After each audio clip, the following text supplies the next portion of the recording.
Picture in your mind the most beautiful places on Earth. Now imagine these global treasures blanketed in trash.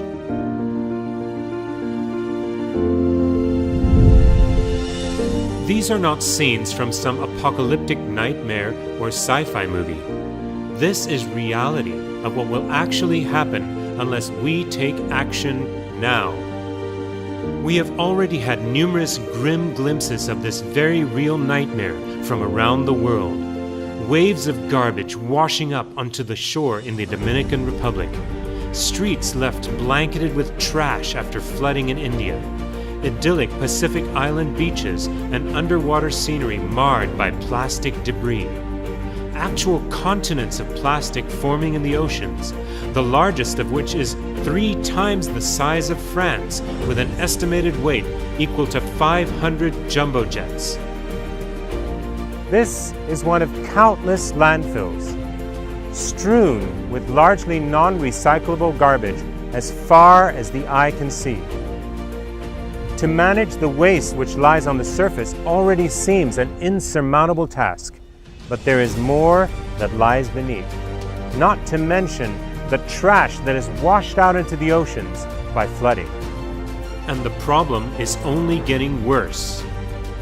As of 2010, it was estimated that we had accumulated 6.3 trillion kilograms of plastic waste. And of this, 79% remains in landfills and the natural environment, polluting our planet. Every year, 13 million tons of plastic waste ends up in the oceans.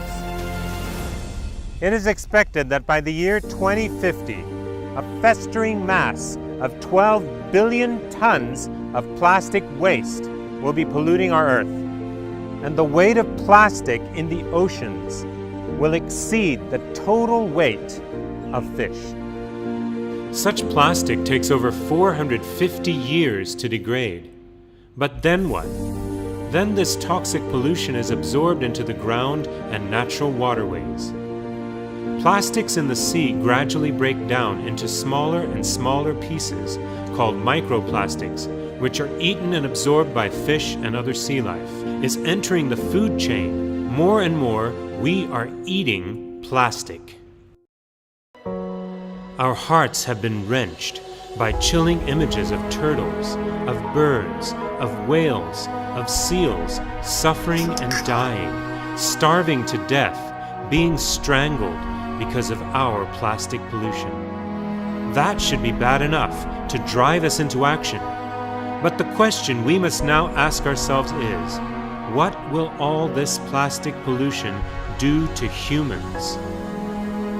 We already know that toxic fumes from plastic waste rise up to pollute the atmosphere. How will this affect us? Is it going to give us cancer? What will it do to future generations?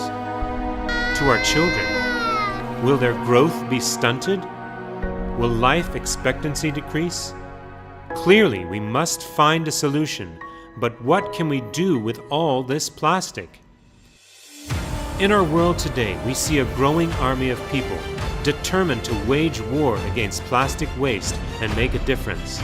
The power of humanity is beautiful, and each effort brings a ray of hope. But to truly solve this global problem, we need something drastic, something earth-shaking, something industrial and sustainable, even commercial. In collaboration with prominent researchers from Thailand's prestigious Chulalongkorn University, Sepco has developed and optimized an innovative and ultra-clean industrial process for converting waste plastic into high-quality synthetic fuel. Enter the Polypetron Gen 5, a waste plastic to fuel production module. At full production, the 5th generation Polypetron has the capacity to produce at least 15,000 liters of oil per day per module, while disposing of 20,000 kilograms of waste plastic, and all this with zero negative environmental impact.